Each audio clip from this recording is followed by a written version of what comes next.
This has to be one of the most terrifying things I've seen all year. Look, they got the boogeyman in the back. That's the type of vibes I'm getting. Be not afraid.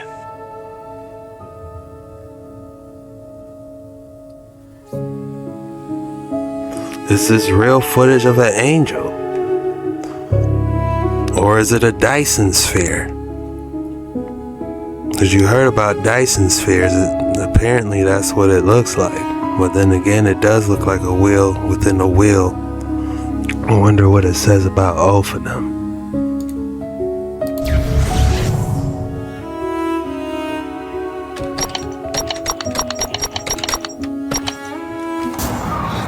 First, like I am, there's an angel behind every star. Look at the middle. I'll zoom out right now for everybody. If you guys are believers, man, look at the middle, man. Look at the middle. If you guys are not believers and you guys are sinners and you guys go send gifts to these women exposing themselves, by all means, keep scrolling. We are near Jesus' birth, guys. He ain't playing with him.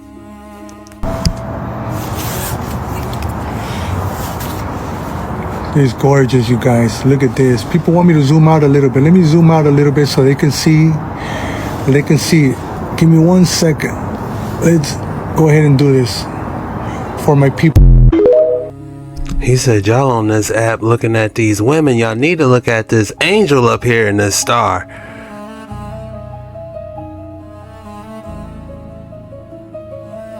I'm about to zoom in on it for us.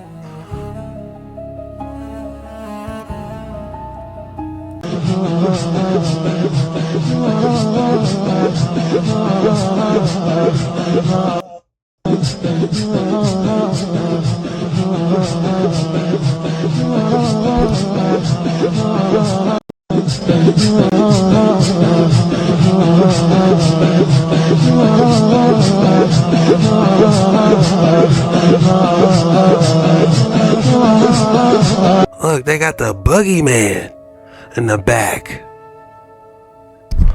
This has to be one of the most terrifying things I've seen all year. This is terrifying.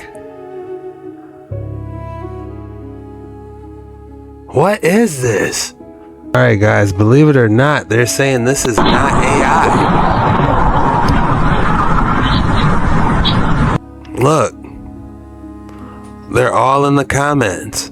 This is not AI. So let's take a look and let's see.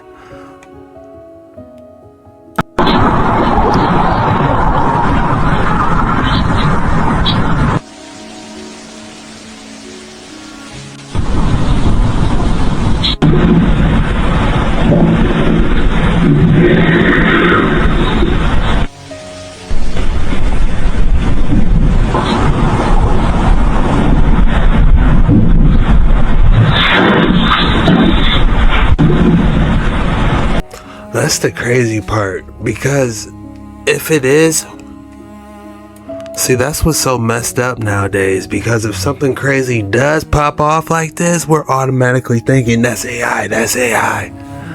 Alright, they're saying they may have caught an Ophanim. I don't know if this is a digital telescope or what's going on here. And they're saying that's the pattern. As I looked at the living creatures, I saw a wheel on the ground. Besides each creature was its 4 faces. This was the appearance and structure of the wheels. They sparked like topaz, and all 4 looked alike. Each appeared to be made like a wheel, traversing a wheel. As they moved, they would go in any one of the 4 directions the creatures faced. The wheels did not change directions as the creatures went. Their rims were high and awesome. All 4 rims were full of eyes all around. When their living creatures moved, the wheels beside them moved. And when the living creatures rose from the ground, the wheels also rose. I need something to drink. I should have went live with this. We're overdue for a live, aren't we? did you know crocodiles can climb trees? Now this right here is a Nile crocodile, and why wasn't I told that they can actually climb trees? And if you think this is a small crocodile captured by researchers, this crocodile was estimated to weigh over 396 pounds. Now according to researchers, they say that crocodiles can climb a tree at a slant, but this tree doesn't look like it's too much at a slant. So now you're not going to have to worry about them just coming out of the water and trying to eat you. Now you're going to have to worry about them jumping out of trees. Now the question I have, does the American crocodile and the American alligator do the same thing? Now this right here. That's absolutely terrifying. Whoever thought about looking up in trees for alligators? And the terrifying part is it just blends in. It looks like it's part of the tree bark. So you gotta really be paying attention, you know? Who wants a crocodile falling on them? Hidden in ancient Zeugma tells a story carved in stone. Deidas, Icarius, and Queen Pasiphae, a myth of desire and dangerous creation. They would lead to the Minotaur, frozen in time for nearly 2,000 years.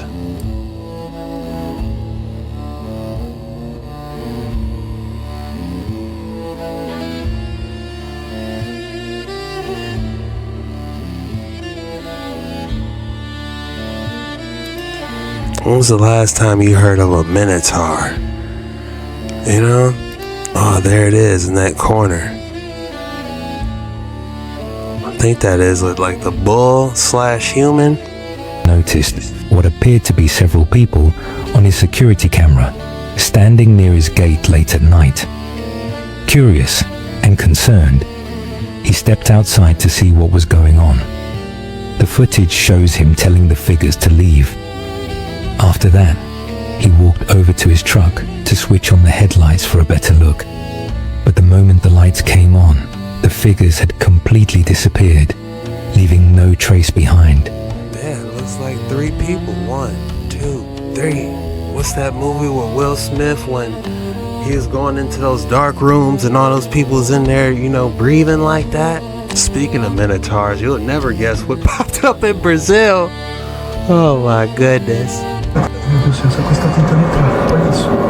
Faz barulho, vai quebrar. Meu Deus do céu, tá mirando, tô olhando pra cá, sumiu. Meu Deus. That's that damn final boss on Mortal Kombat. Meu Deus. What's his name? Goro. I hate to have to go against him in Mortal Kombat. Could you imagine? He got 4 arms, you know what I'm saying? I'd need a freeze move or something. Get over here, reptile. Invincibility, something. Noob Cybot, cloud attack. Did they discover the entrance to Agartha? Check this out.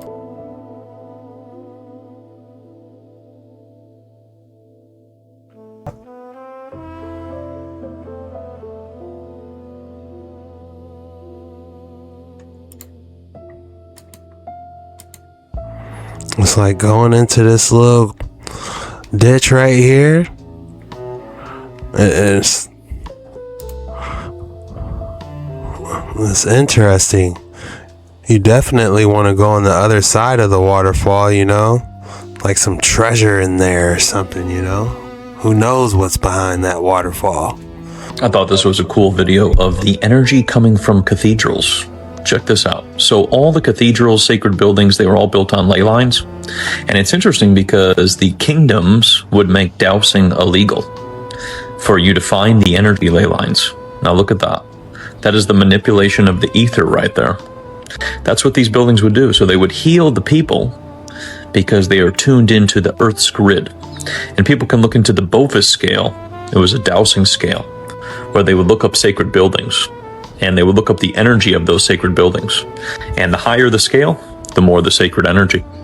But I just wanted to share this because I thought it's a really cool example of the energy that we cannot see and is only picked up at selected times. Extremely cool. Just look at how it just shoots up into the ionosphere. And I'm still paying for electric.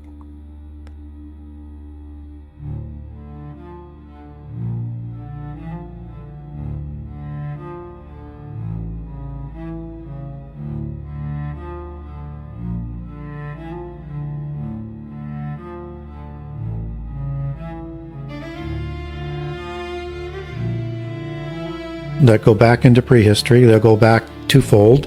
One to a Nephilim or a Rephaim patriarch or matriarch, and to one of the celestial mafia godfathers.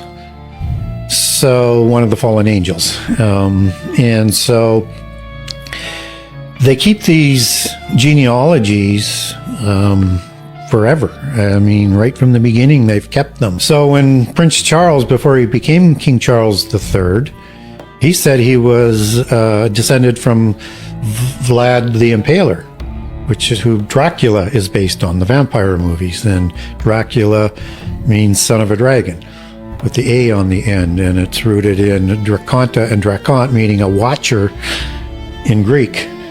And that's just the tip of the iceberg, because Vlad the Impaler is your typical noble Celt, your noble giant. He's red-haired, he's hazel-eyed, pale-skinned, sensitive to light, educated at the mystery school in Austria, in Vienna, and he's of the bloodlines, and he takes his bloodlines back to a tribe produced by Hercules. I don't know what's crazier, that story or the show that's going on. Are those real tigers sitting there chilling? There's no way. I think I just seen his ears flap. Yeah. And then they got these horses galloping around. What a performance. I would be out there with some popcorn, a soda, enjoying that. That sounds like a fun time. How come nobody invited me or told me that people do stuff like this, you know? I want to participate. This must be in Las Vegas or something. Look at that. He's got the Chinese flag. This must be the Olympics or something. Or it might be a Chinese show, maybe.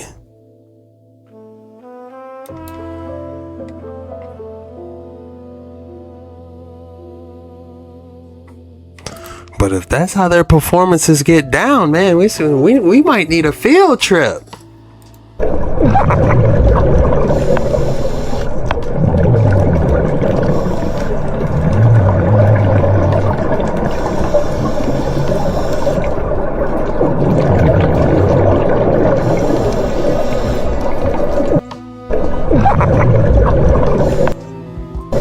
How majestic. You just want to touch it, don't you? I know you should, but you know. A whale shark gliding through the ocean like it owns it.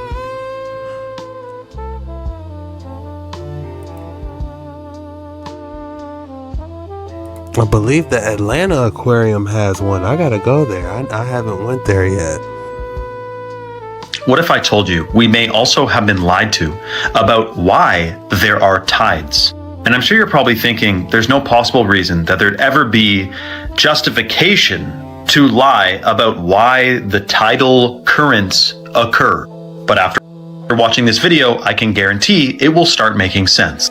Now, according to the official academia, including McGraw-Hill, the textbooks we all studied from in school, the way the tide works, McGraw-Hill, by the way, is owned by Pergamon Press, which is called Satan's Throne in a biblical translation, and it's owned by Robert Maxwell, which is Ghislaine Maxwell's father, but we'll save that for another video. According to the official story, tides are caused by the moon's gravitational pull. Now, despite the moon having many phases, the tides are entirely consistent.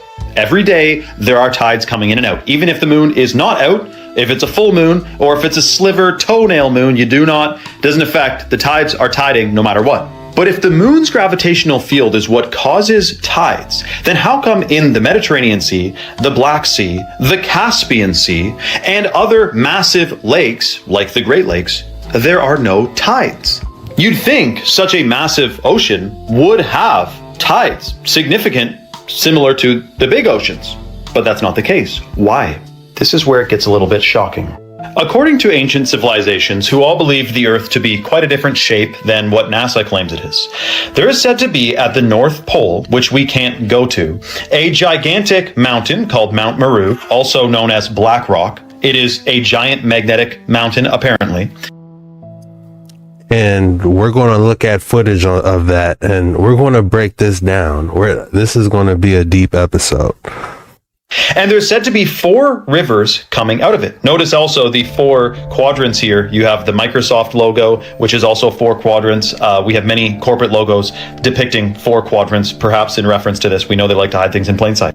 But what they believed is that there is a vortex energy field at the center of the known Earth in their mind, which pulls the water in and pushes it out, pumping like a heartbeat, using electromagnetism, and the salinity in the ocean, of course, is highly conductive. And what adds credence to this, some of the roughest oceans in the world are closest to the North Pole, where I'm telling you, if you guys ever watch Deadliest Catch, where they're out there crab fishing, look at those vessels. Look at the type of waters that they're going through.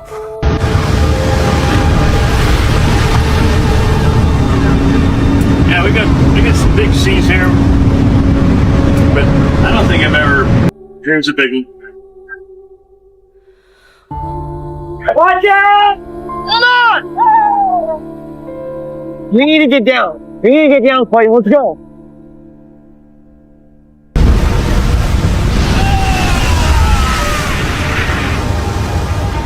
Get off deck. Down.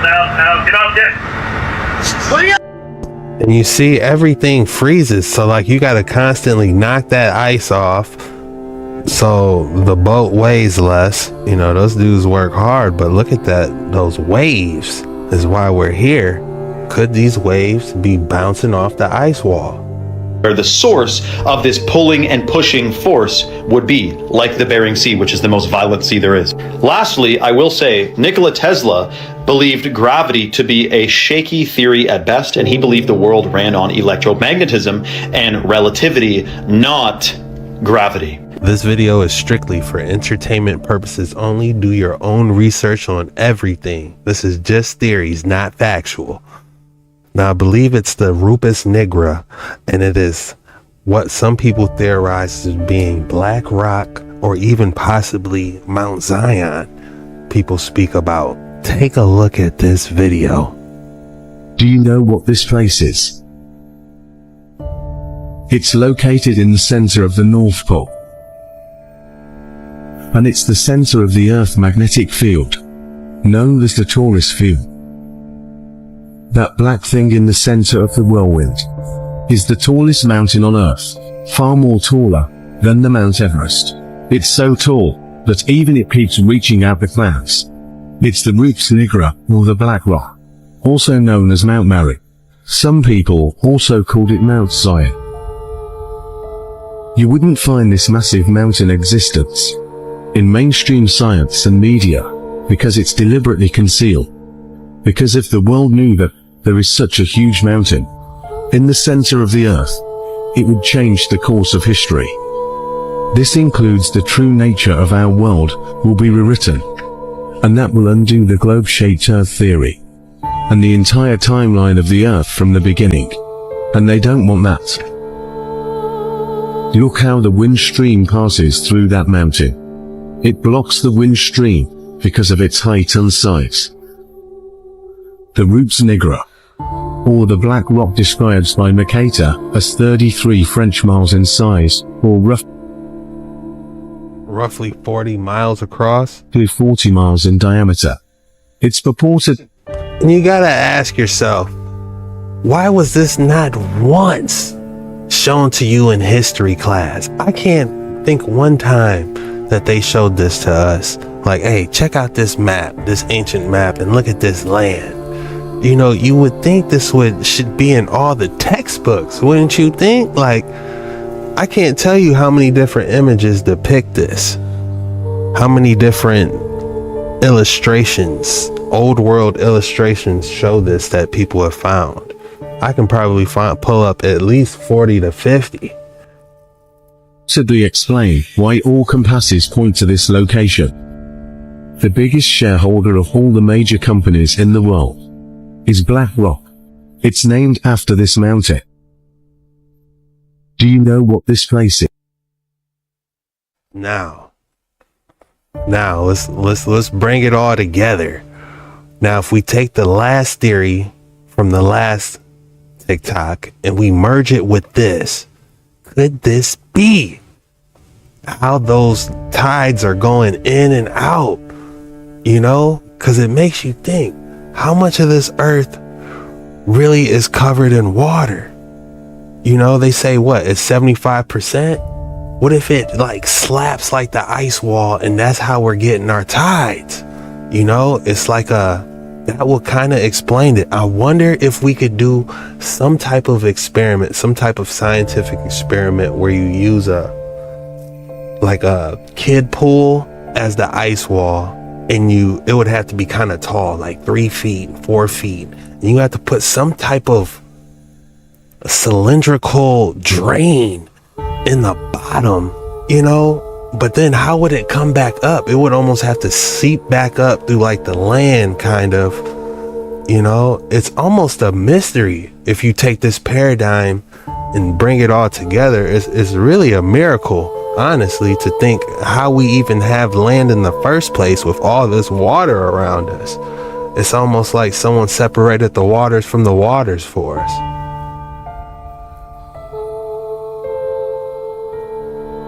And it makes you think about the great deep, because you know they talk about the great deep many of times. So here's a beautiful examples. If we look at how the waters are separated from the waters, and look at the great deep right under Sheol, you know, so that giant black rock would have to be protruding right in the middle, and there would have to be some type of pump. Sheol might not be this big. That might be a misrepresentation. I don't know. But I know that there's a lot more water under than what they show. And look at that serpent. You guys see that serpent under there?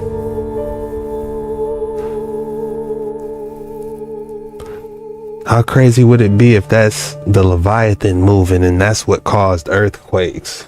Now that's a crazy theory. Taking a good look at this enclosed ecosystem, it makes you think about that tide theory. Like, I do wonder if this is the ice wall and how far back does it go? Because I do know there's stories of how I believe someone, I don't know where I heard it, but may have looked out near the edge and it just was void, you know? So what does void look like? Like, is it pure black? And then looking at all the water brings me back to the theory with the kid pool. Like, say if there's like a giant kid pool and you put sand in it, like, just exactly how much water would you have to put inside it to make it go up, to make that funnel work? Just exactly how far deep would you have to make that funnel go to make the tides go back? And that's a massive experiment. You know, it would probably take a good, who knows how big of an experiment that would be to try to replicate this. But that just, you know, it makes you think how much water is really under us. It's like wherever you dig, you're going to hit water. If you dig 200 yards down, either you're going to hit water or oil. And you don't even want to get me started about what they say oil comes from. You know, maybe we should look into that.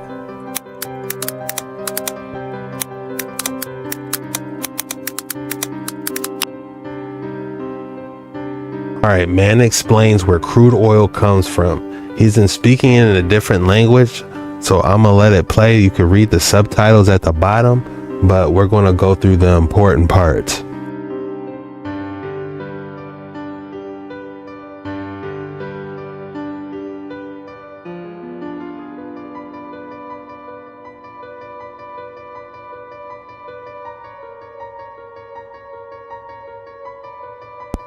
Interesting. He said there is no South Pole, and then there's more beings than humans on this earth. Interesting. Now, he's talking about how that there's a gate, a big gate that leads to various civilizations. Interesting. He's saying one of these civilizations is Gog and Magog.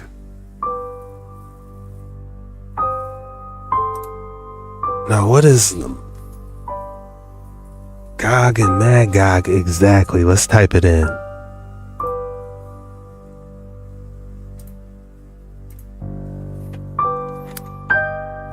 It sounds familiar. I know it's in Revelations.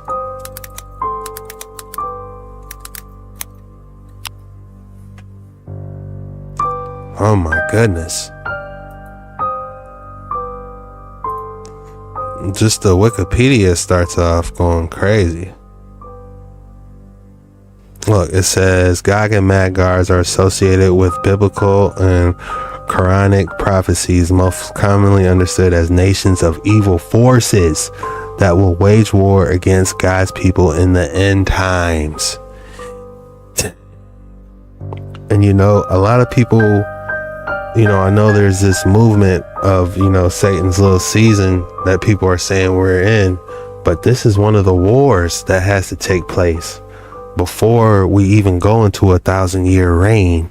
So that's something to think about. You know, I'm not saying one happened or one didn't happen. I'm just saying these are things to think about. All right, let's keep it pushing. Hit that like and subscribe button. What are you doing here? You watching these, ain't hit a like or subscribe? You haven't dropped a code word? What are you doing here? All right, let's keep it pushing, man.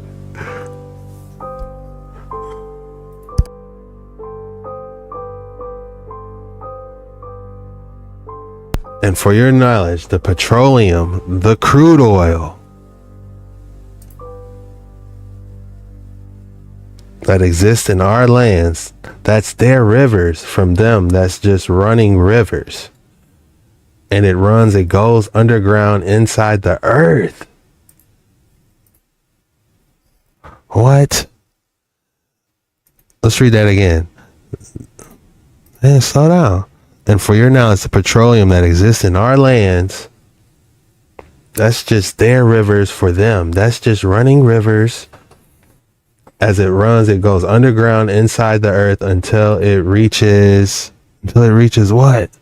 Reaches our lands, Middle Earth, until it reaches Middle Earth. Petroleum isn't the remains of the animal bones and dinosaurs. Uh-oh. What is it then? And such myths that people say, or the remains of ancient plants. No! Petroleum is rivers in their lands, runs deep underground into the earth until it reaches our lands. Is that clear? So this is extremely interesting. We know what oil is because we can dig it up, you know, but the fact that he's saying those are the rivers of Mag and Magog. That's from their land. So it's basically like evil black liquid. Because when we look at evil land, that isn't necessarily Sheol, is it? Gog and Magog. Just to have a little line before line and a little precept before precept.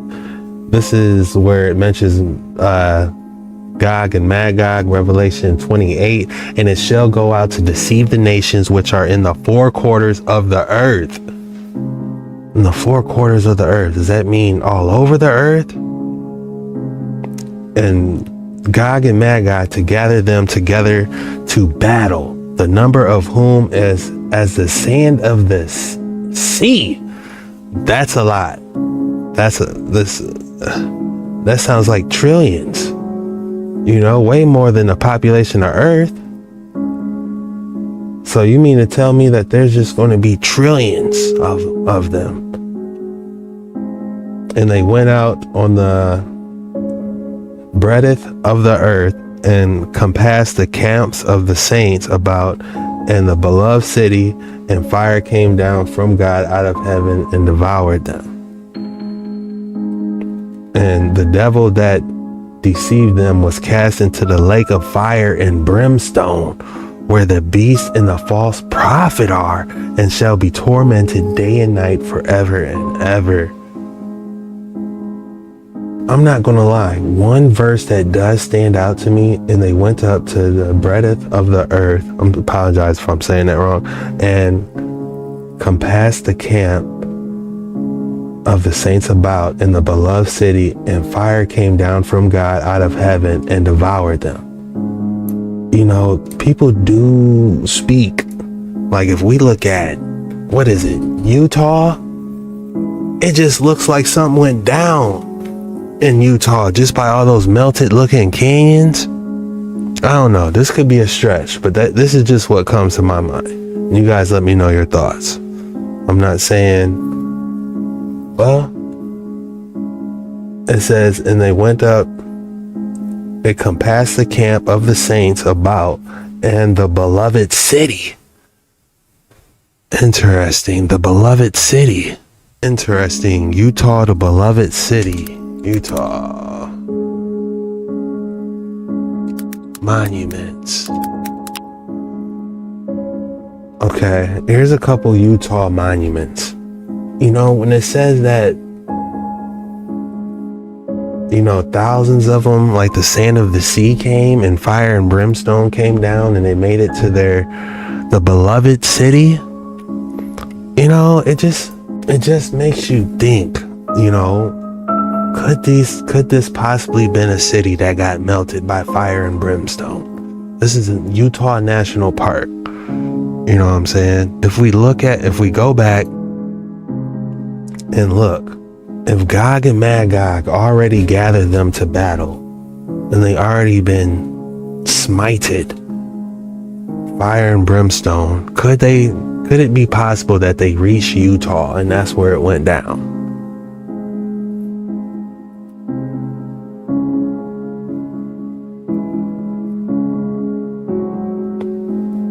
And when you talk about the lake of fire,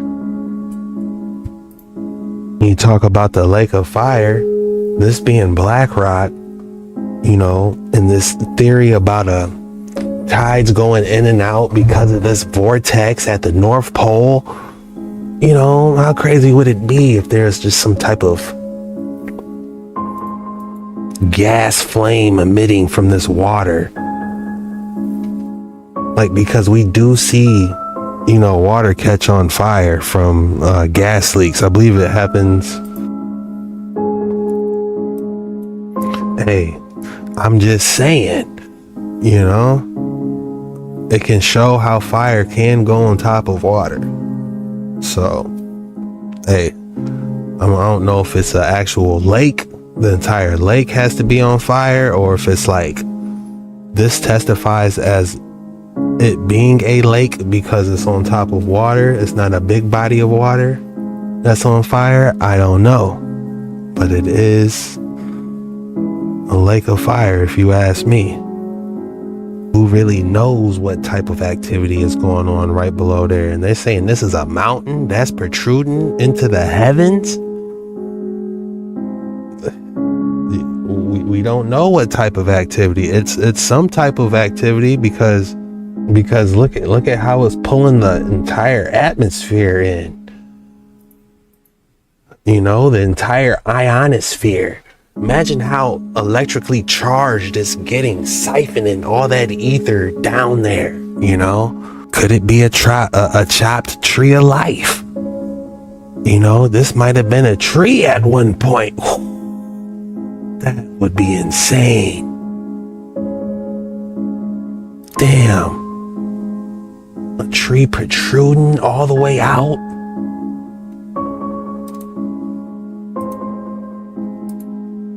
Yes, let me just pause it. A tree protruding all the way out. This looks like the base, you know, and it kind of does have like a little slant. You know, what if that mug came all the way out, like out there? Man, everybody could see that in like a 4,000-5,000 mile radius. You could see that tree.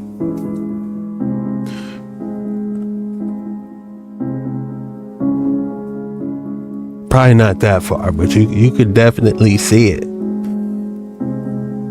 So, yeah, guys, drop your thoughts in the comments below. You know, these are just theories, you know, not necessarily needed for salvation, you know, but it definitely brings a paradigm to a full circle looking into a lot of this. But as always, I want to hear your guys' thoughts below. I just felt like we had to dive a little bit deeper into this as a collective, hear everyone's thoughts about it, you know. I'll talk to anybody else about it, they'll be like, what? You know, so it's like, this is definitely unlocking levels into the paradigm. You know, this dude's saying beyond the ice wall, that's the land of Gog and Magog out there. You know, so that is absolutely insane. What really is that oil made out of? What is it really used for? Because, I mean, look at it. This is an example of oil. It's just black. I don't think anything could live in that. Can anything live in crude oil?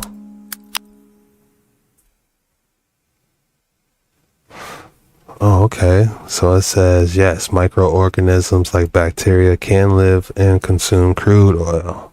I wonder what those microorganisms look like zoomed up close.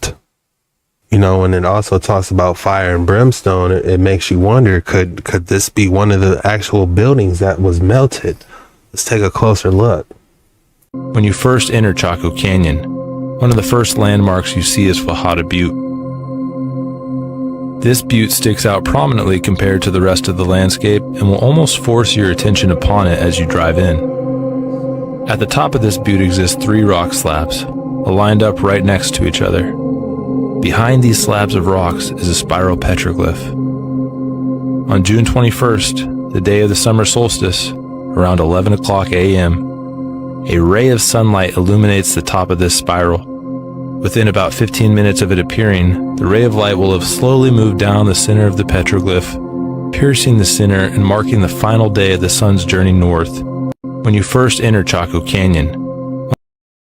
Interesting, because if this was a palace, it's old enough to have petroglyphs on it after the fire and brimstone happened. Damn. One thing even they didn't know, though, I'm wired too. I replaced 98% of my own noodles nanotissue years ago. But mine's different. It's built to send, to transmit, whereas every other nanocell that I put out there, including the ones in your head, Cable, designed to receive. I think it, you do it.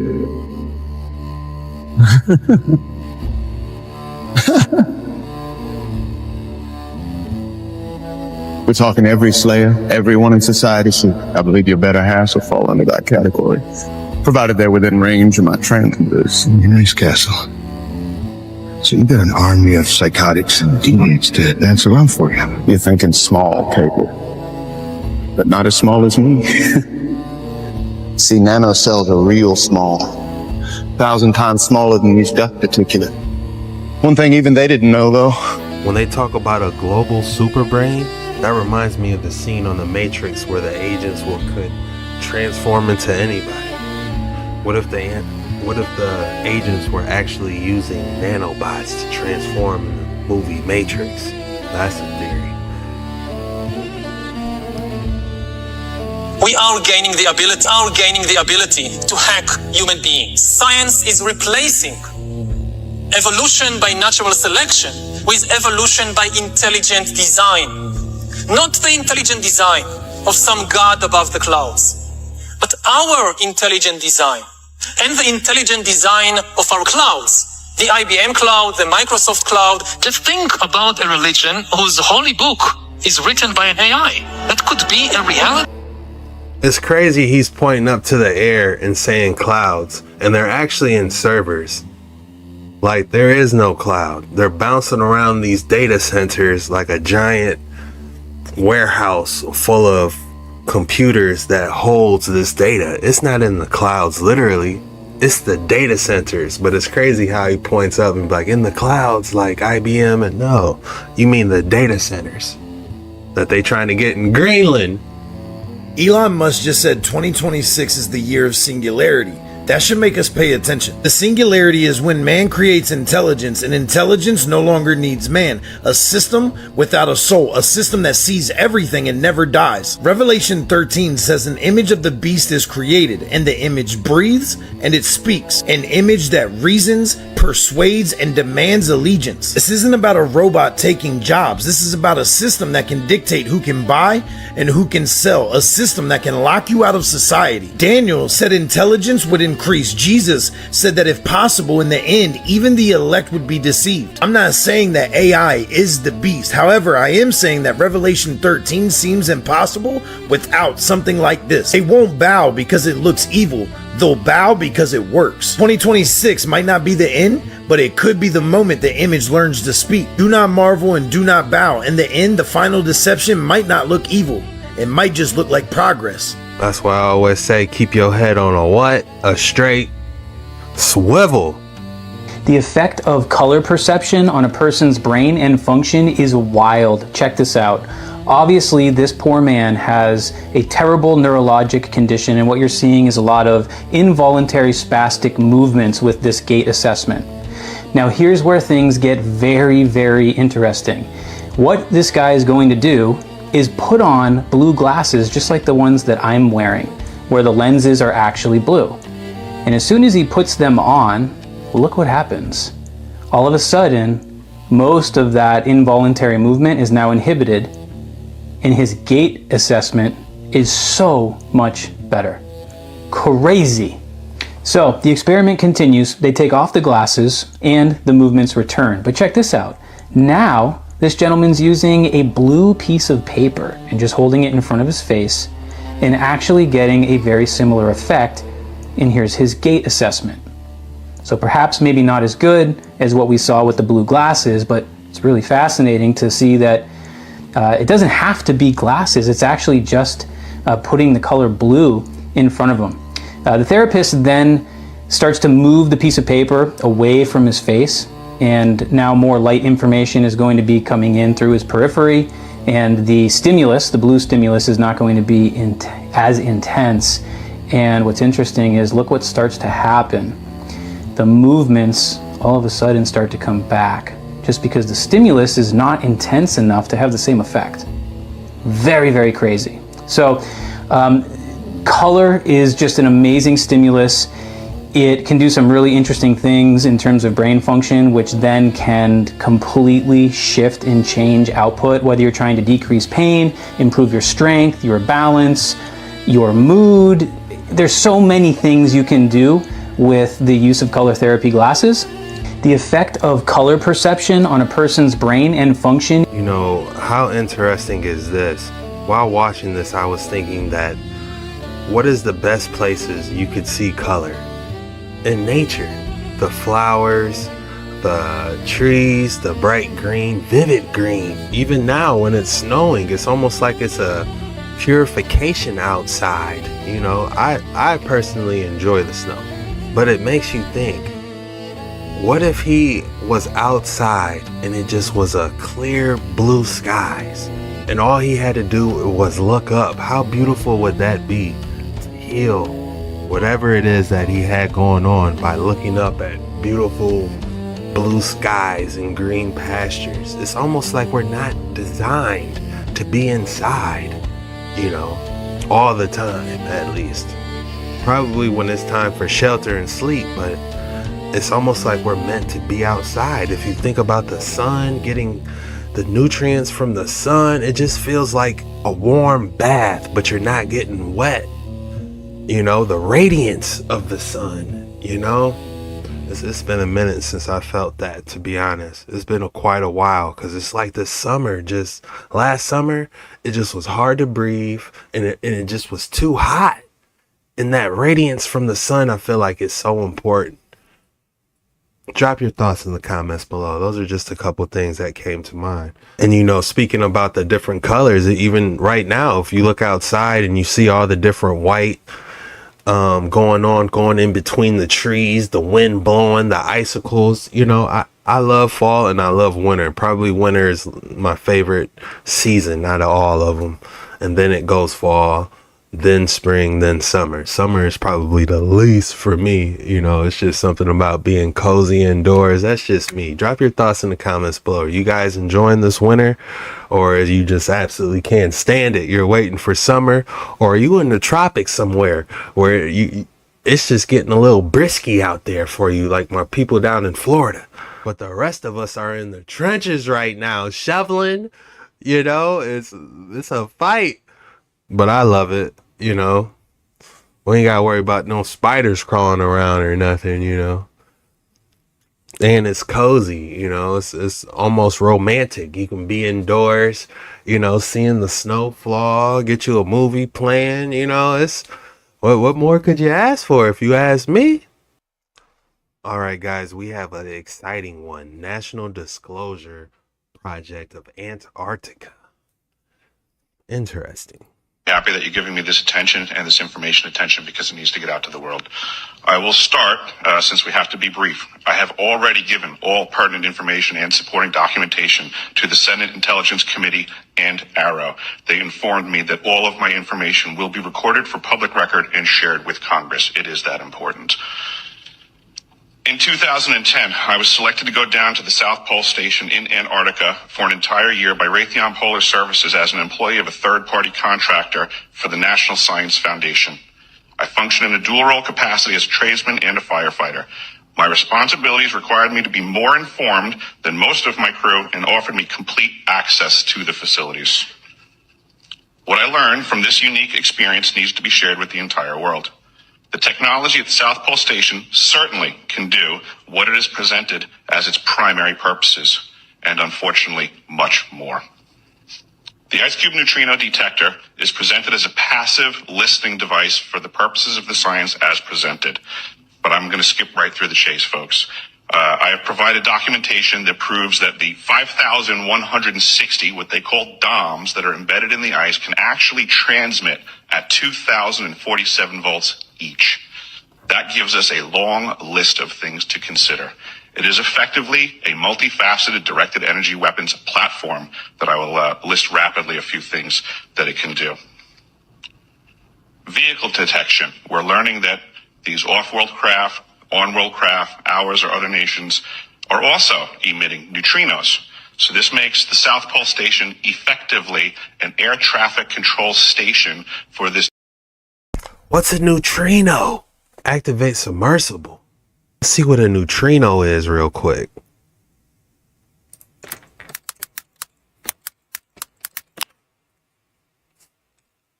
What is a neutrino? A neutrino is an elusive, nearly massless subatomic particle with no electric charge, often called a ghost particle because it barely interacts with matter, allowing trillions to pass through you every second from a source like the sun, stars.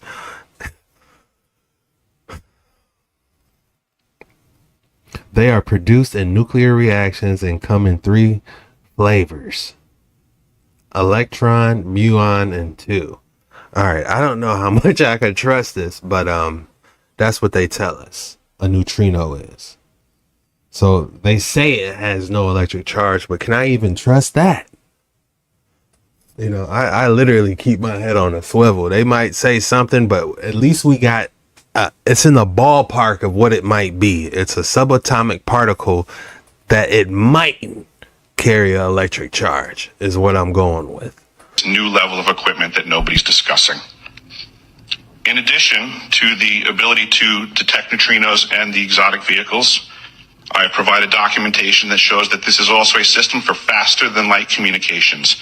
In the past, Gary McKinnon has hacked NASA, found the off-world fleet, the list of captains, and it's apparent that if we have faster-than-light vehicles moving throughout the system, we're going to need faster-than-light communications. This is that facility. Unfortunately, I have other bad Faster than light? Nothing's supposedly supposed to be faster than light, right? news. The season that I was there, 2010 to 2011, we converted from construction to operations and maintenance in both the elevated station and the detector array. Unfortunately, when they first fired it up, that was when we had the earthquakes in Christchurch, New Zealand. There was 2 incidental shots before they were able to target it correctly. This is an earthquake generating device as well. This is the weapons of war that we have to deal with now and what Raytheon's hiding. There's an ELF system at the South Pole Station that when I arrived, I was told it was off, dismantled, and completely defunct. In my work, I will rapidly just tell you, I had to figure out the circuitry for certain other repairs, and I found that this system is in fact completely energized, up and running, and being utilized with the other systems for nefarious purposes as well. The Atmospheric Research Observatory is in what we call the clean air sector.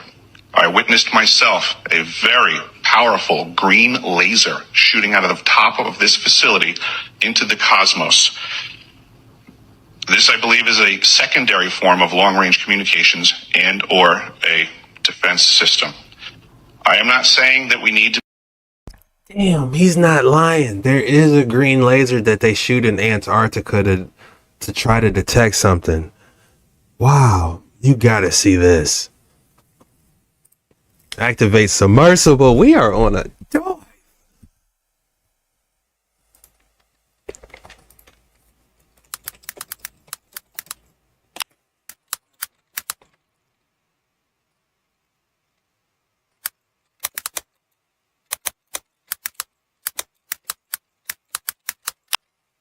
Guys, they completely scrubbed it. I cannot find it. I showed it on one of my older videos, so I'm gonna look at the old jet ski Chuck video and find it because they completely scrubbed it. All right, guys, I found it. This is a super rare video. This took me like 30 minutes to find, but here you go. A strange video has surfaced online showing someone navigating to a secretive research station in Antarctica using Google Maps. The unidentified individual locates coordinates deep in the frigid continent before zooming in on a scientific base. As the camera pans over the remote outpost, papers with cosmic diagrams and predictions about humanity's future are visible, tacked to a bulletin board. There are references to dark matter and cataclysmic events. At the end, a drawing of a pyramid structure called the receiver appears. The video raises many questions. Is this a legitimate research base or an elaborate hoax? If real, what kind of clandestine studies are being carried out there? The video hints at extraterrestrial contact and or knowledge of impending apocalyptic happenings. One thing is clear. There are those with access to privileged information about humanity's fate and our place in the universe. Whether the revelations are factual or not, the leaked footage will likely spark intense public curiosity and debate. For now, the mysterious video remains an Antarctic enigma.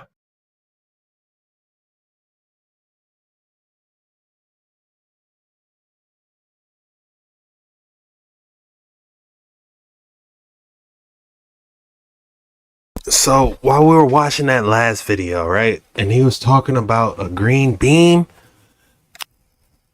they don't show it on this video, but there's another super rare video where they show a green beam being launched out in Antarctic from this receiver right here.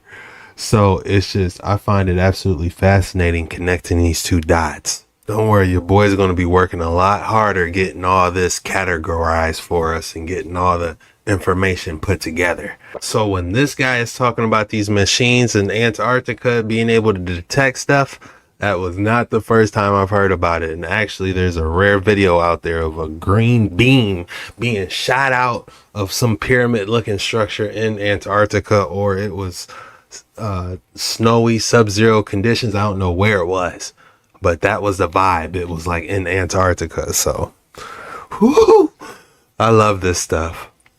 I really do. To be scared of anything that's out there, but please understand the military industrial complex is happy to invest all of your money in alleviating their fears. A question of power comes into play for all of these facilities that are present. I assure you, I knew what was going on. I knew the load demands of the facility, and all of these new items exceed the demand for the systems that I was presented. I am doing due diligence and research. I believe there is either a secondary power supply there that is either nuclear, that was there prior to the start of the Antarctic Treaty, which prohibits such things, and or that there is some sort of exotic power supply system there that just is not in the verbiage of the treaty, so it negates the responsibility to the parties involved. The verbiage is not specified in the Antarctic Treaty. Yeah, everyone we can't do anything here, but this secret energy supply, we can harvest this. This not in the treaty, bucko. I think that pretty much covers it for time. If anybody wants to find out more, I have a website where all this information is at. For brevity, I'll wrap it up, but you can go to deciphering.tv. I've documented all of this stuff, and information is available. I need that shirt he has. I need to start wearing something with some Antarctic badges. I hear you, brother. Let them have it. Operation High Jump in 1946, the alleged footage of them showing green lush lands beyond Antarctica. Theorized that, somewhere around there, that's where the ancestral republic is. Then rugged mountain ranges as far as the eye can see.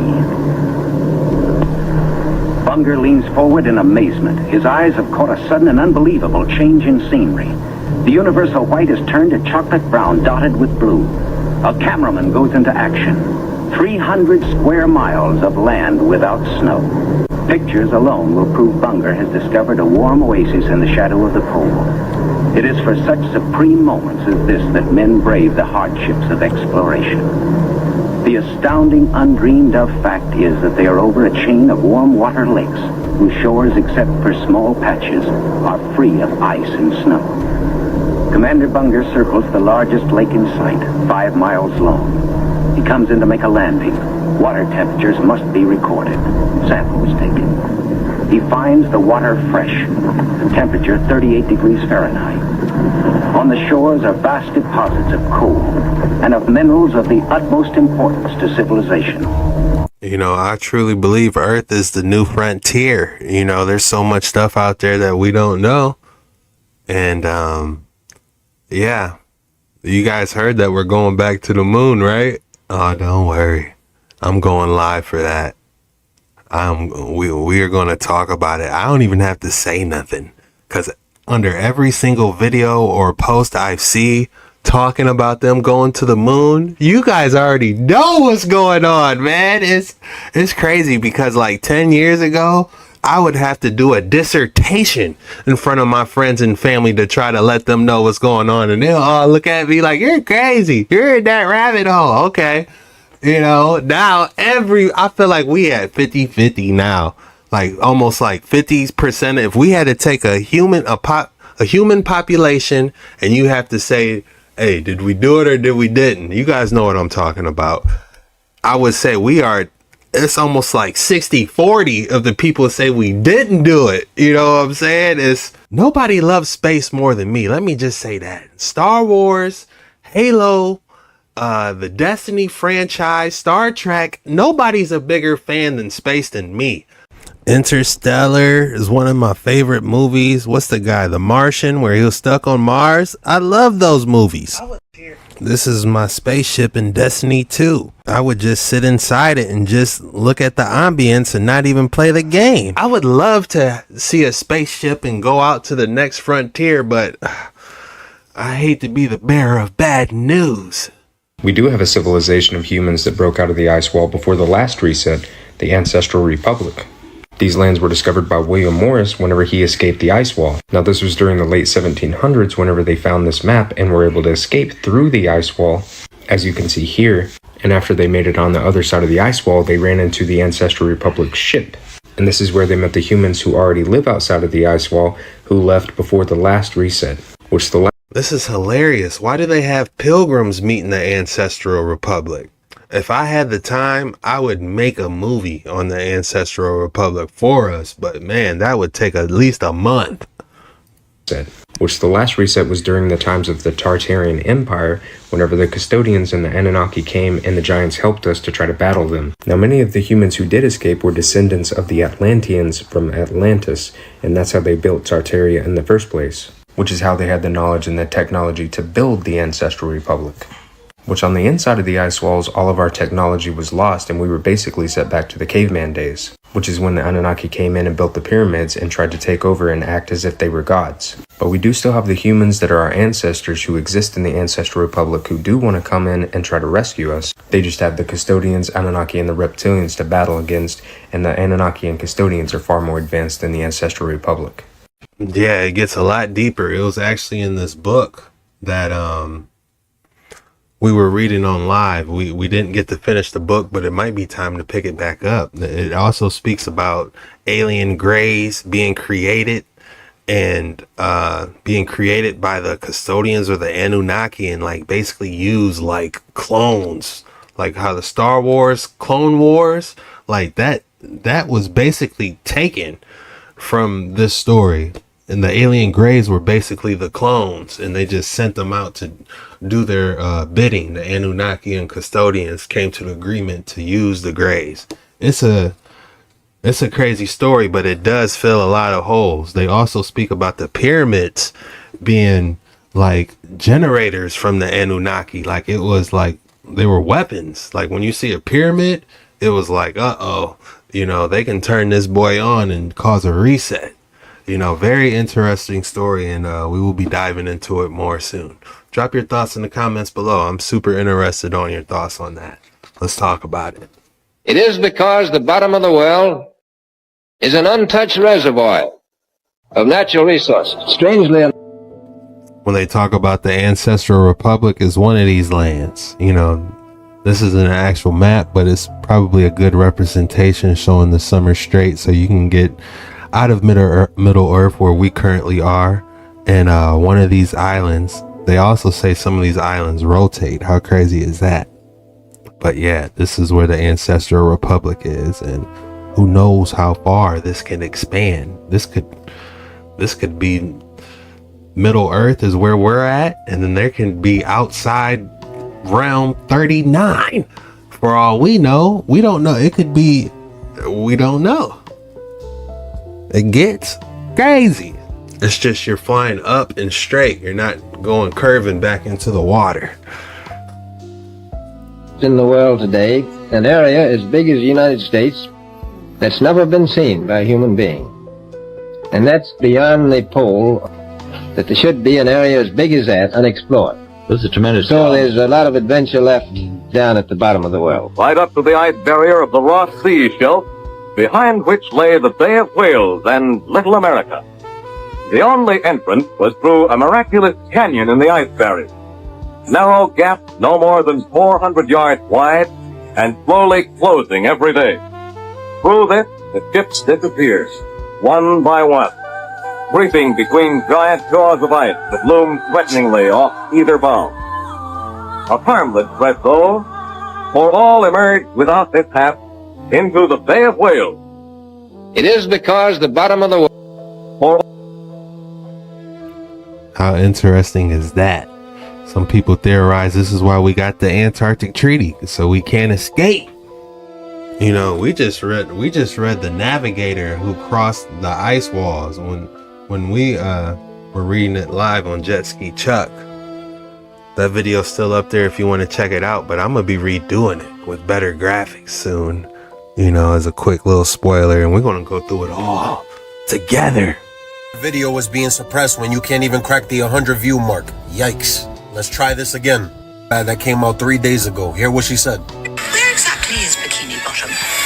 What a weird question to ask, don't you think, Helen? Very specific. The question was, where exactly is Bikini Bottom, if you didn't catch it? Just to clear the air, this is not a new conspiracy theory, but the timing is impeccable. SpongeBob lives on 124 Conch Street in Bikini Bottom. It says so in his license. Now, if you type that same exact address on Google Earth, this little island appears. I don't know if Google Earth patched it already, but this is Epstein's island. There's plenty of videos on the ownership and the origins of this island when he got it. But stick with me, the theory gets worse. A lot of people have said that there's a big resemblance in the shape of the island and the Nickelodeon logo. Now what's crazy about Nickelodeon is that just 2 years ago it got debunked. One of the main guys of Nickelodeon that brought it a lot of success, Dan Schneider, got accused for doing activities with. A whole documentary came out about it, yet he didn't get indicted. Sounds very similar of what's going on in our government right now. You know, protecting the people on the files that never dropped. Once again, like how I always say, these occultists, the elites, the powers that be, they need to tell us what they do. Because they believe they will not face the consequences in the afterlife. They throw these little encrypted secrets to us. But I don't believe in coincidences. This 1520s map is so crazy. First off, we have Cuba showing as North America or United States, because here's Isabella, which is actually Cuba, and that's how it shows on maps. But that's only a little bit. There's no ice in the Arctic, and there's no ice in the Antarctic areas. It's kind of crazy. And during these times in these lands, it shows a lot of cannibalism. And wait till you see some of the translation.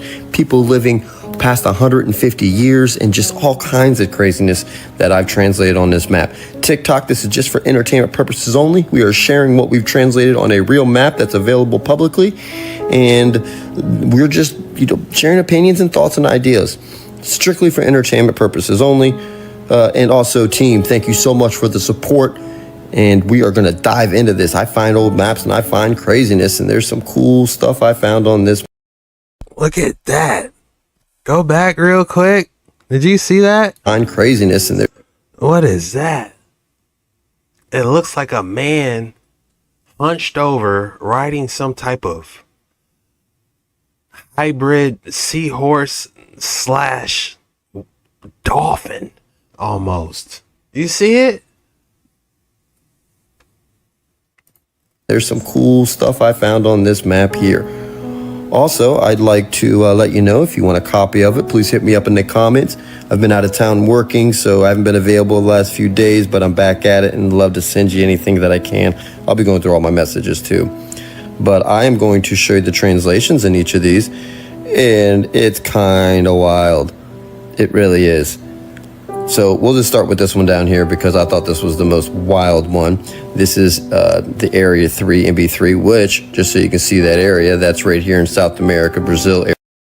How interesting is that? I wonder if we could screenshot this, put this in ChatGPT and say, translate this for us.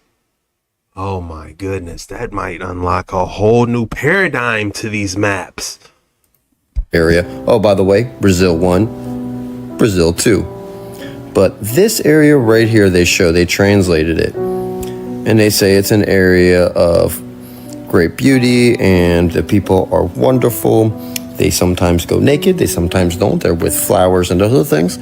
But these people do live for many years. They sometimes fight amongst each other, and there is some cannibalism involved here. But they live past 150 years. And when they get sick, they heal very quickly because they use root medicine. Huh, imagine that. Comment, let me know what you think of that one. I thought that was super cool. Now, you can go into each one of these areas and translate the islands. I went to this one. So Java Major, which you see on so many different areas, they had cannibals there back then. They had cannibals in a lot of places. It was just really strange. And then, they talk about some of the regimes and some of the areas. Who is he talking to get this information to put on this map is what I'm thinking. Was this really going down back in the days, or whoever made this map just talked to somebody that probably didn't want them to go back? Like, oh, you making a map? Well, this is what we do here and this is what we do. So you might want to stay away. It's like, were they really on this everywhere? Is here in India that are just really interesting, don't make sense. Like, Cambia has its own language, own king, own area. And then you have Cambia showing twice because you have it up here. But then we go into and see Chirara, which talks about the Great Cham, which is also known to be the Great Khan, which we all have heard the Great Khan. And then in addition to that, Genghis Khan? That is Cham, C-A-M, which is Noah's son. Let me know what you think of that link. Thought that was really, really interesting. But like even up in here, when we translated this one here, found it so interesting on some of the stuff that they talk about here and the cannibalism that occurs, as you can see in the translation. And then you can go up here, they talk about how far away the pole is, the North Pole, and it's a desert. We're not talking Arctic, we're talking, the Arctic Pole, but we're not talking like, they didn't talk about any of the ice, they talked about desert. Really weird. Interesting. Because that kind of lines up to the ice wall being created. You know, that's a theory that people say that the ice wall was created. It was a war. There's really not too much information on this fallen angel angelic war that was popping off. So to see that it was a desert at first, it kind of lines up to an ice wall being created. Not too much information on that. We're going to have to dive into that. There's a couple stories that they talk about people beyond the walls, the Anunnaki fighting humans, the ancestral republic humans that live to be older. Actually, that kind of lines up to what he's saying. Like they say, like they live to be 300 years old, 150, 300 years old. Do you know the amount of knowledge you can acquire being 300 years old? You know, most of us get wise, you know, around 40, 50 years old. Imagine how wise you would be at 275. You didn't see a lot. Weird. And then you go down, there is not showing anything for the Antarctic, but the closest area, which people say, well, when they were here, it was really the Antarctic area, but look at all the drawings. Everything's green. Again, comment, let me know what you think of that. If you want a link to this, Matt, just shoot me a request in the comments. I'll get it to you. I've been out for quite a bit with work, traveling, and just I'm back now, so I can get to you and get everything taken care of. My apologies. Anyways, just such a cool, interesting map. This is where NB1 is at, which is showing that translation, which we went over now. And then, guys, this is just one map. There are literally thousands of different maps like these in different languages that people really can't explain, that really aren't mainstream. I'm gonna put together a file for you guys that has literally all of them, and I'm gonna put it on my website, DarkWaters9. I'm probably do that tonight, honestly. So just so we could have a resource to look at all these different things, you know, without having to find videos. And you know, that's why I made DarkWaters9.com. I haven't been working on it like I should, but it should still be there. And I'm gonna put all the different maps, all these strange videos that's getting scrubbed. You know, we need a spot we can have it all, you know? And everything you guys send me. I got videos, thousands of videos you guys been sending me. You know, we need a place to put them all. and right here, which you have Zapangra, which is Japan right here. And that shows NB2, which they'll talk about Japan right here and all the stuff with Japan. Just really interesting. And then last but not least, right down here where it talks about our Christopher Columbus and the two others, Americus and the Peter, which we don't hear much about Peter. So these translations were really interesting. It's interesting to see Antarctica here. And he talked about Peter. What did he say about Peter? Peter, which we don't. My boy Peter. In these places, lions, serpents, and other foul beasts are produced. Huh? Here, most dense forest, fragrant trees. I wonder what foul beast he's referring to. Fragrant trees, cedar. Derzint? I never heard of that. Could these possibly be the large trees, I wonder? A greatest abundance of pearls and golds. These were found throughout the frequent voyages of the Spaniards and the Portuguese around the years of the Lord 1492, whose captains were Christopher Columbus, Genius the First, and Peter. Oh, I thought they were talking about the Apostle Peter. I got excited. That's all we got for today's video. If you made it this far, the code word is angel.